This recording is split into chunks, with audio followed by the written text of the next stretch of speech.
Welcome to On the Middle East, the podcast of the award-winning media service El Monitor, where each week we talk with the decision makers and thought leaders who are making the news and shaping the trends in the Middle East. I'm Andrew Parasolidi, president of El Monitor, and this week our guest is Michael Kofman, director of the CNA Russia Studies program. Michael is also a fellow at the Kennan Institute at the Woodrow Wilson International Center and a senior editor at War on the Rocks.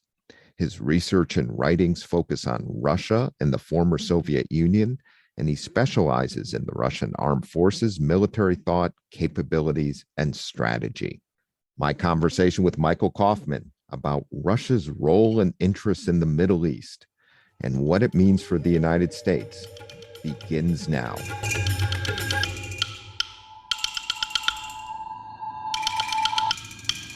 Michael, welcome to On the Middle East. Thanks for having me on your program. You wrote in Foreign Affairs last month that the U.S. should think of Russia not as a declining power, but what you call a persistent one, which is willing and able to threaten U.S. national security interests for at least the next 10 to 20 years, and including in the Middle East. So let's get into some of those areas where Russia could threaten or challenge the U.S. in the region. The latest round of talks on the Joint Comprehensive Plan of Action, JCPOA, or Iran nuclear deal, is taking place today in Vienna. Russia is a signatory to the JCPOA. Russia doesn't want Iran to develop a nuclear weapon, but Russia's position, I assume, has some nuance and angles as it relates to Russia's broader interests with Iran and the United States. So help us understand Russia's interests and policies as it approaches the Vienna talks and in the context of its interests with Iran and with the United States. I think talks over Iran's nuclear program have always been one area where actually Russia's participation was on the whole remarkably constructive. Russia played a positive role in the original deal, the JCPOA.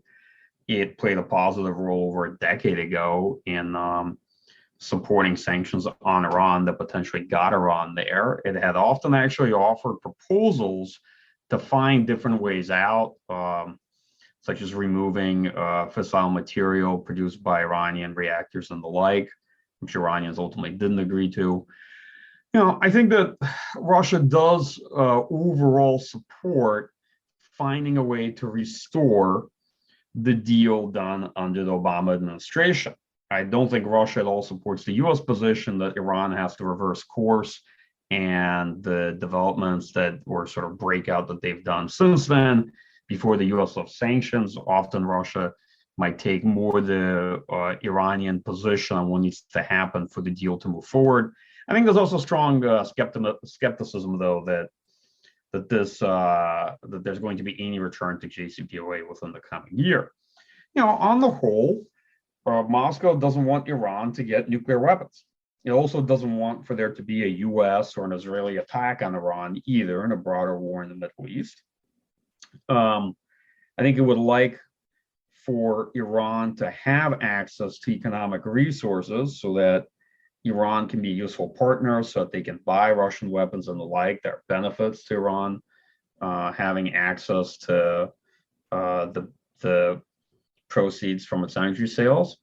But also on the back end of that, there's obviously no great Russian desire to see Iranian energy on a global market in competing for market share and adding to that supply.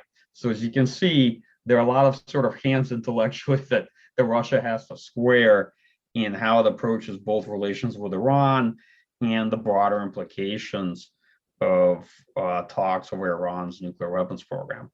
Let's talk a little bit about Syria. The Russian military intervention in the Syria war, especially when it seemed Assad was on the ropes in 2015, would seem to me have been a success, both in terms of the demonstration effect in the region, that is, we stand by our allies in their darkest hours, and also expanding Russia's basing and reach to the Mediterranean and giving its forces at seemingly low cost an opportunity to test weapons and operations.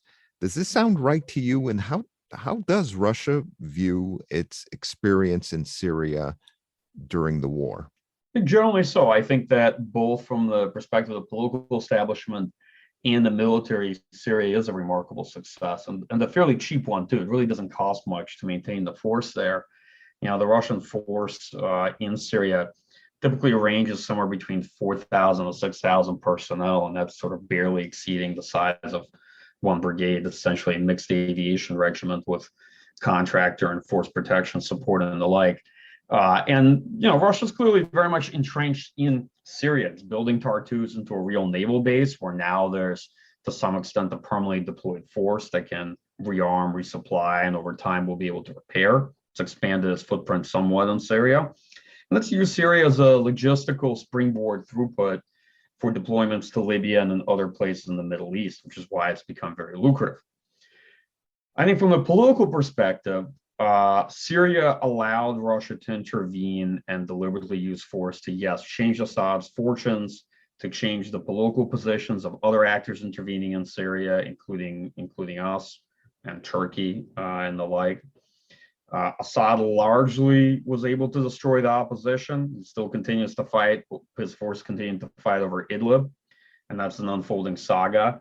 But on the whole, it's fair to say that the Russian intervention, together with Iran and other Iranian proxies, were able to completely reverse his military and political fortunes. Now, that said, of course, there's other observers say, well, but Russia's now in Syria. Yes, but Russia's not in Syria to do nation building, right? Russia's goal was not even to save Assad personally. Russia doesn't care about Assad personally that much. He's Iran's ally. He's principally a client state of Moscow. The goal of Russian policy was to first save the regime, second, to restore the writ of the regime over the territory, not to rebuild the territory, not to turn into some other political system and the like. Help the regime sort of crush the opposition, and including kind of the main jihadist elements like Jabhat al-Nusra and down the line, even ISIS. But the Russian goal is to stay. And so, and I'll talk a little bit about that. Often we, from a US perspective, look at intervention in the Middle East, we sort of gauge success by our ability to leave and extricate ourselves from that conflict. But the Russian goal is not to find a lasting solution to that conflict or to extricate itself either. For the Russian military, Syria is very much the happy war. They like staying there. They've rotated the bulk of the senior military leadership through Syria. They've rotated most of the air crews to Syria. Syria has driven a lot of experiential learning, adaptation, and it's now the place you have to essentially go to serve, to rank up. From the Russian military's point of view, it has tremendous value. It's much more valuable than many of the annual exercises that they run.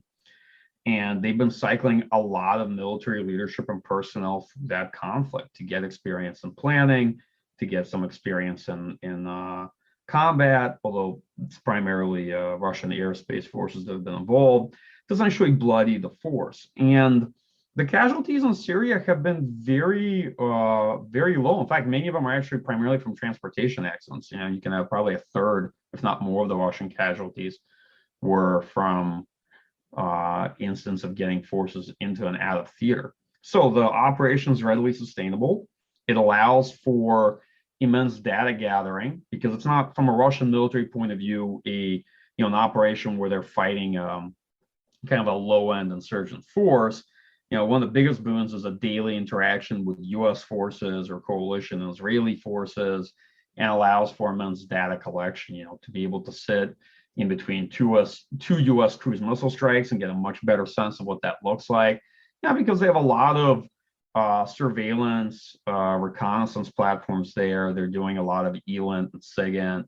They have electronic warfare systems. They have air defense systems. And this is all meaningful for Russian thinking about a prospective high-end conflict with NATO, right? Those are lessons they can take away.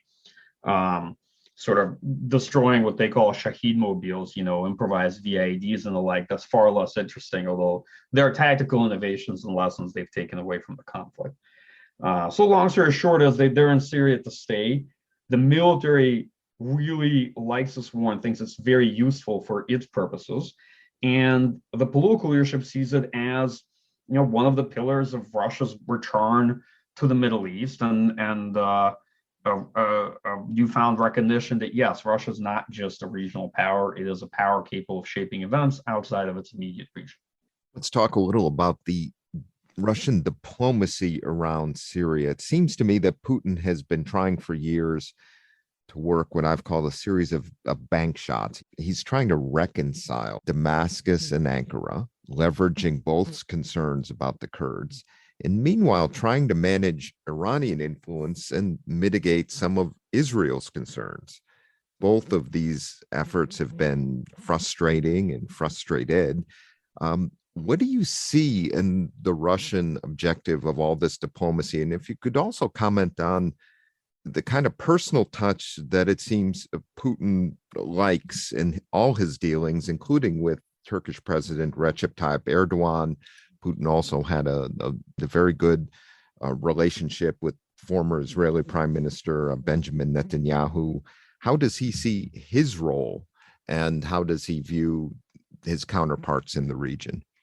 Well, those are all good questions. So, my take on first, the role of diplomacy in Syria itself was to try to set up these so-called de-escalation zones, which were mostly a way for the Syrian military, backed by Russia and Iran, to kind of eat this elephant one bite at a time, to make slow and steady progress in regaining territory, and then have ceasefires, try to lock in those gains, provide for operational pauses, and then take another stab at it maybe the year afterwards.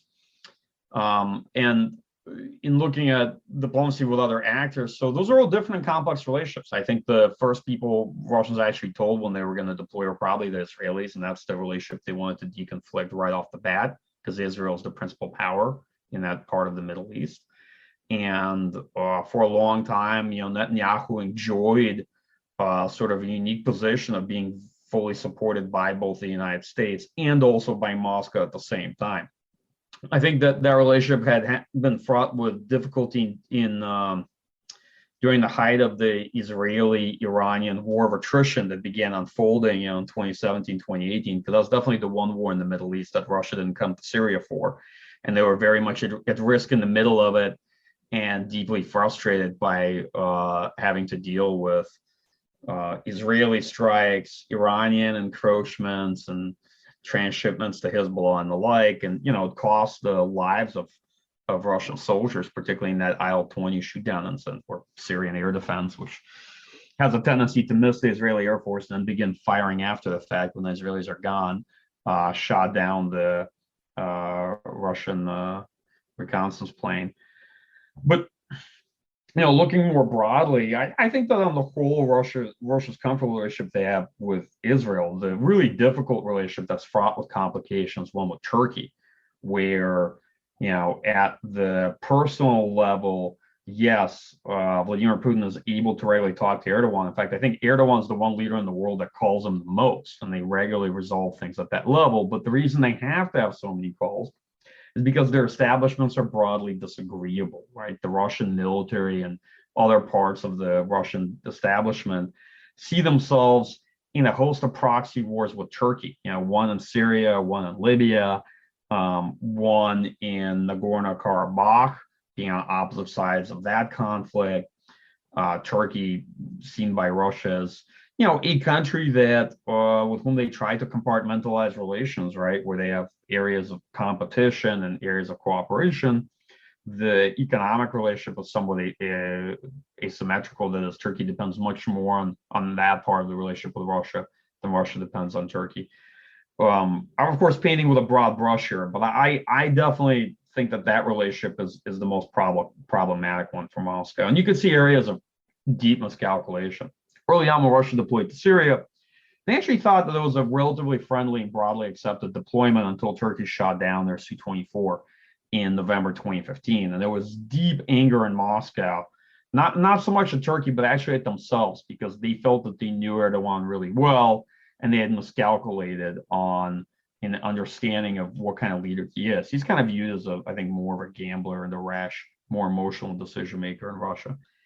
As for the question of Vladimir Putin himself, well, it's a personalized authoritarian system. So what the person thinks kind of matters, and you sort of need them at the end of the day to make any major deals, and from them flow some of the big decisions. But there are a lot of players involved in Russian policy in the Middle East. They are individuals that are competing to set policy. You know, the MOD does compete with the Ministry of Foreign Affairs, and there's other sort of what you might call semi-state actors or state empowered actors that are involved in this mix. And there's plenty of room for entrepreneurism and attempts to set policy.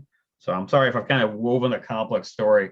There are a lot of players involved ultimately, especially if you get down to more tertiary conflicts like Libya. It is a complex story. Let me ask about the Russian-Iran relationship in Syria. One of the U.S. objectives has been to try to reduce pushback, Iranian influence in Syria. You've also alluded to, perhaps some tension in terms of Russian Iranian interests there. How is that? Is that tension actually there? How deep is it? And is it something that the U.S. can exploit in terms of its Syria policy? Look, there's a challenge there because one of the big first order questions is why does Russia care about Iranian influence in Syria to begin with? What is Syria to Russia? It's not a core interest of Russia. It's not a bordering state of Russia. Does Russia fundamentally care to what extent Iran has influence in Syria? Right. So I'd say there are a couple of ways it does matter. First, Iranian military presence ultimately is a giant red flag in front of Israel. So the more that Iran is present near Israeli borders, the more likely is Israel to take military action and the war attrition will unfold. The second issue is trying to work with the Syrian military. The Russian armed forces have been trying to transform them. When they first intervened in Syria, they realized that arrived too late. There was no such thing as a Syrian army. There were individual pockets of fighting forces and leaders that pictorially were kind of aligned with the flag of the Syrian regime, but they themselves did not an institutionalized army represent anymore. So the Russian military kind of had to terraform the space like they've done many other places, tried to build, an assault corps, add Russian mercenaries into the mix to have some dependable units with staying power on the battlefield, and eventually try to turn those pockets of fighting power back into some semblance of a usable military that could be backed, right? And that, of course, ran headlong into the challenge of sort of immense corruption and practices in the Syrian military that are exacerbated by Iranian influence. So I think there are definitely areas of different views and perspectives on what the Syrian military should be, what it should look like, and who is the primary relationship in trying to shape the Syrian military between the Russian military and Iran. But these are kind of manageable differences ultimately, and they're somewhat localized to the specific conflict or context. At the end of the day, Syria represents a area of vital interest for Iran and not so much for Russia, right? So long term, I think from the Russian perspective, this is an area to manage differences with Iran, not to engage in some kind of competition, because when everything's said and done, Russia can always leave. Iran can't leave the region. So that's kind of my view on it. I don't know what opportunities it offers for exploitation. It's, if you press me, I would not be able to explain to you what the U.S. policy on Syria is right now. So or what role we really have in that conflict. I think the conversation on Kurds is another interesting one as well, and what the future of that looks like, because Russia set up this whole deconfliction mechanism with Turkey to try to manage Turkish demands to not have a contiguous sort of Kurdish enclave along their borders. It's such a fragmented space. It's almost difficult to wrap your head around the different factions and parties and their proxies involved in it. Let's come back just briefly to Russian-Turkish relations. You wrote this month in Foreign Affairs that Russia won't let Ukraine go without a fight. Talk about the Turkish role in that potentially brewing conflict. Right. Well, I think the Turkish approach and the Russian approach to managing the relationships had always been that they're really not going to limit each other in backing opposing forces, which I think bodes very ill for the future of that relationship, right? Because in order to have a détente, usually implicit in it, you're going to have an agreement not to go after each other's vital interests and not to try to back directly parties that are opposed to you in a conflict. So because naturally Russia intervened in Syria and basically, completely overturned Turkish foreign policy there. Turkey got involved in backing Azerbaijan very visibly militarily in the Nagorno-Karabakh war.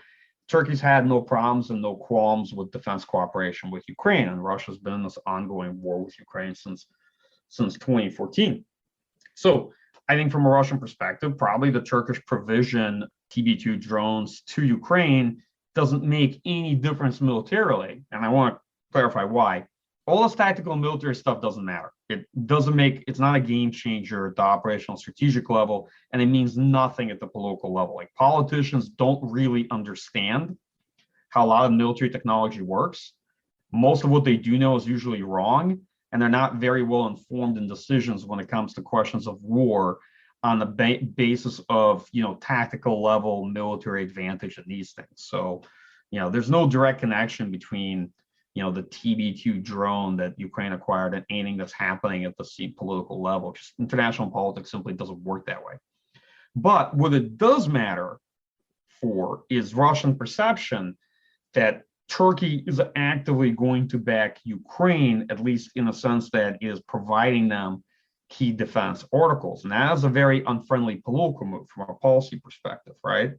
I guess that they view that as being manageable within their relationship, given a lack of any other alternatives. But I think that that's just one more nail in the many reasons why the Russian establishment sees itself as ultimately competing with Turkey across a range of contests and seeing Turkish policy as being more expansive and increasingly inconsiderate. Where does Russia stand on the transition in Libya? Elections are supposed to go ahead next month. The US-led NATO intervention, which deposed former Libyan dictator Muammar Gaddafi, was a kind of never again turning point for Putin and Russian policy in the region. What does Russia want to see happen in Libya? Yeah, I think that's definitely one of those prominent points in US-Russian relations, the Russian perception that they abstained on that resolution that allowed for the intervention. And then not only was the intervention used to conduct regime change, but they and their concerns regarding energy extraction contracts and the like, that they essentially were kicked out. Even though before that, when the US was improving its relationship with Gaddafi regime, Russia was actually encouraged to sort of do more business there. So I think they felt doubly betrayed. And I think the latter one is a particular sore point in terms of Russian economic and business interests. So, what does Moscow want to see in Libya? First, they would like to see themselves having a deciding role in how that conflict shakes out. And the best way for Russia to achieve that is, of course, to be involved, as it has been, in one of the main coalitions, and they back Haftar. They've not been particularly supportive of stabilizing agreements. So they've been supportive of them and then immediately turned around thereafter and, backed Haftar and essentially backed an opposing force that ruined any chance of the agreement being implemented. So I think they've probably, it's more fair to say that they played a sabotaging role in Libya in the last 6-7 years. Well, Haftar is not able to take Tripoli, right? That's clear now. He's too militarily weak. There's a definable limit to how far Moscow is willing to intervene on his behalf, and it's not going to go beyond the sort of Wagner mercenary operated forces that they provided, which has now included air power and much more heavy conventional systems. But nonetheless, the Russian military itself is not going to deploy to Libya like it did in Syria. That seems to be the judgment of the general staff based on what one can tell looking at it. So down the line, I think Moscow wants to have a strong role again for itself in terms of contracts and economic opportunities. I think it's a debate to what extent Russia would like a standing military presence. Some people think they don't. I suspect they do. there is utility in the geographic position in Libya from a Russian military perspective. And technically, they're already using a base. The Russian military has to logistically supply these Wagner forces. So de facto, they are in Libya and they are using a base. From what I know, in Libya, they've agreed to a phased withdrawal of foreign forces, but without a clear timeline. I could be wrong on that. And to me, a ceasefire agreement that was signed last year, I see that probably more as a pause and interlude to another phase on the conflict rather than a path towards sustainable peace. So call me a pessimist. But the last point on this is, look, it's easy to look at Libya as a conflict between Russia and Turkey because these are the most visible powers intervening. But that's not really the case, right? Libya is a conflict between two coalitions. One coalition is essentially led by the UAE, which is what got Russia in there. And the other one's probably more led by Qatar, which now then had Turkey intervene on its side. So it's not like it's a conflict that was spun out by Russia and Turkey. It's more of a conflict that's being driven heavily by the UAE and by Qatar at opposite sides of it, and then associated states in those coalitions.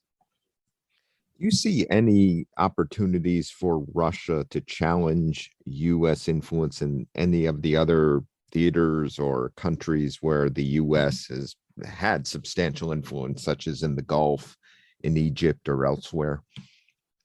Sure, absolutely. I think that a lot of it's actually derived from the policy and approach we took during the Arab Spring, right? I think that first you had disenchantment amongst a number of countries there because they began to see the United States as a fair weather friend and over-dependence on the U.S. as a liability.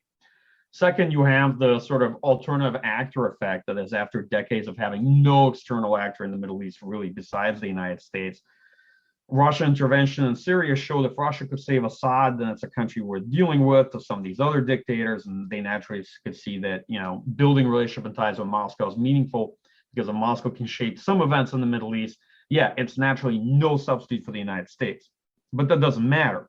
You know, when you only have one alternative, any other alternative looks really interesting for a while, right? You suddenly get excited about the possibility of engaging with any other actor, even though Moscow generally doesn't do anything for most of the people involved. Like, it takes everybody's phone calls, but it's not interested in a lot of their problems, right? One thing that you know, Russian political leadership, I think, really learned from Soviet involvement in the Middle East is that areas like the Middle East is where great powers go thinking they're going to shape events and develop influence, but actually they generally get mugged by local actors. They're not really able to shape the views or policies of local actors when it comes to their own vital interests in the area, and they end up spending a lot of money. And when they ask themselves what they got for their money at the end of the day, they're deeply disappointed, which is why Russia's taken on a much more prospecting role in the region, right? And trying to keep the costs low and not trying to get into the big sunk cost fallacies and diminishing returns that the Soviet Union experienced in the region during the Cold War.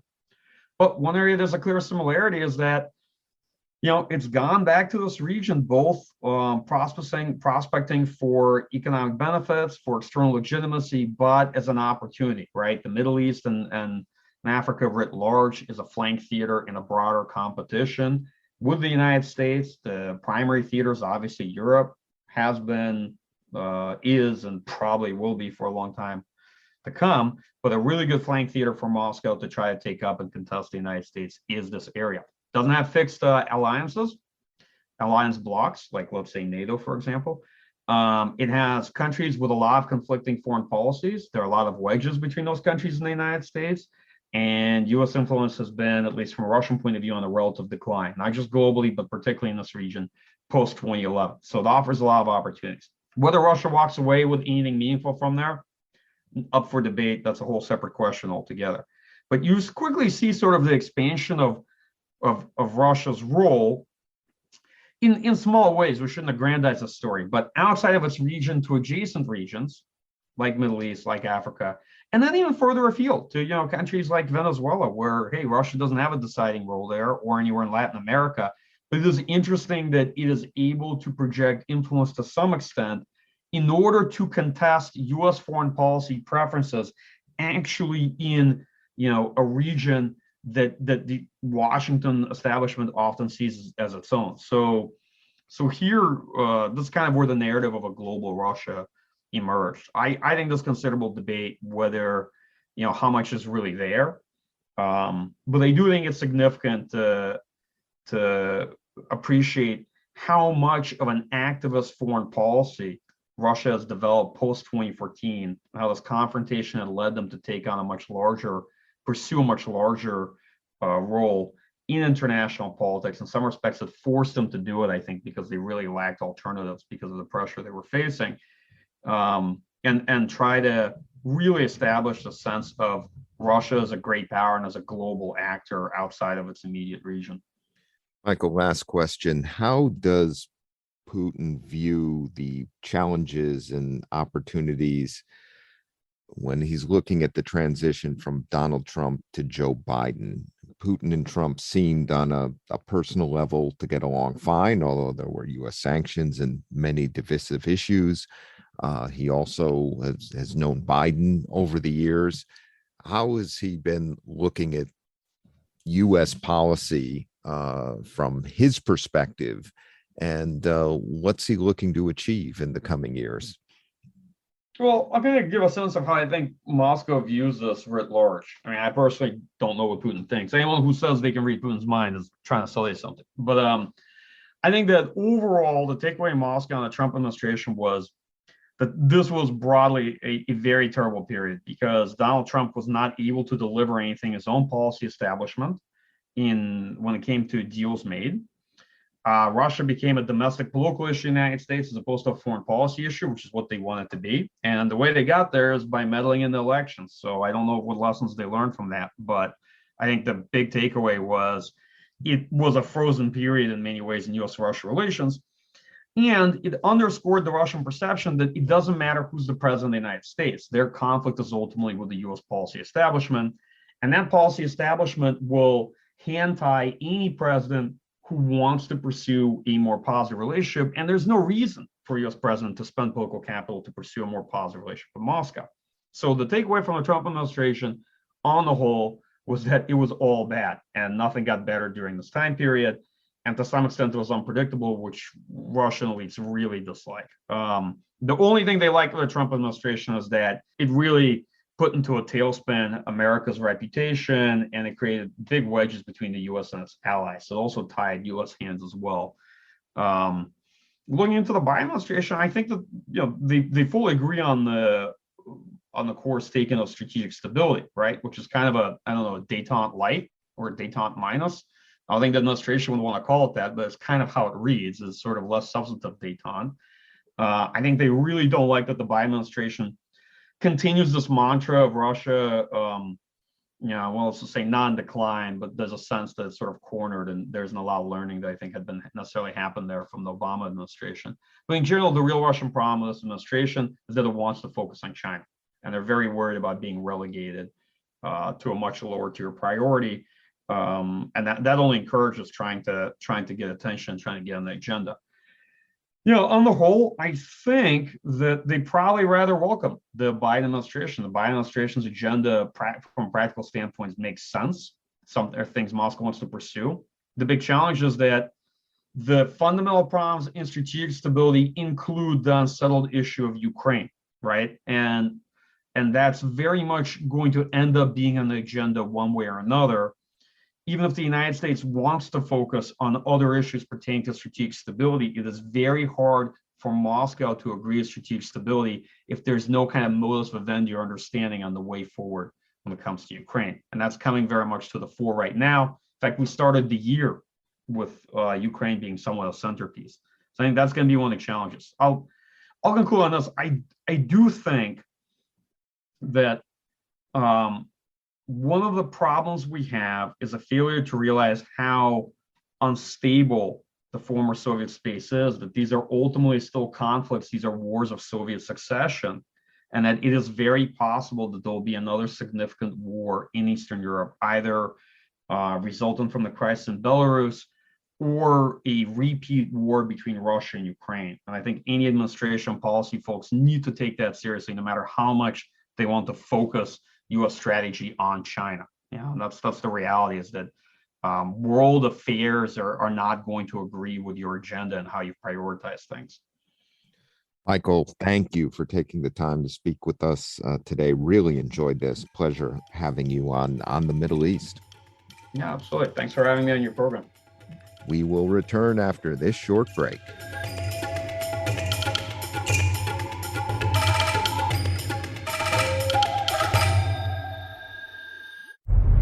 I'm Elizabeth Hagedorn, and I'm the State Department correspondent at Al Monitor. And I'm Joe Snell. I'm Al Monitor's video editor. Let's admit it, this past year has been difficult to stay on top of the news and sift through what's accurate and what's misleading. Let Al Monitor help you. If you care about the Middle East and North Africa, you should consider listening to Al Monitor's audio series On the Middle East with Andrew Parasalidi and Amber Zaman, and On Israel with Ben Caspi. You can now watch our newest video podcast, Reading the Middle East with Gilles Capel. You can subscribe to these series on your favorite podcast platforms. And through a host of free daily and weekly newsletters, we offer a range of perspectives with the highest journalistic standards. You can subscribe to these newsletters at almonitor.com. As an award-winning media service headquartered in Washington, D.C., Al Monitor has a network of over 160 contributors around the world. So if you haven't done so already, be sure to visit almonitor.com, where you can find all of these newsletters and podcasts along with first-class reporting and analysis.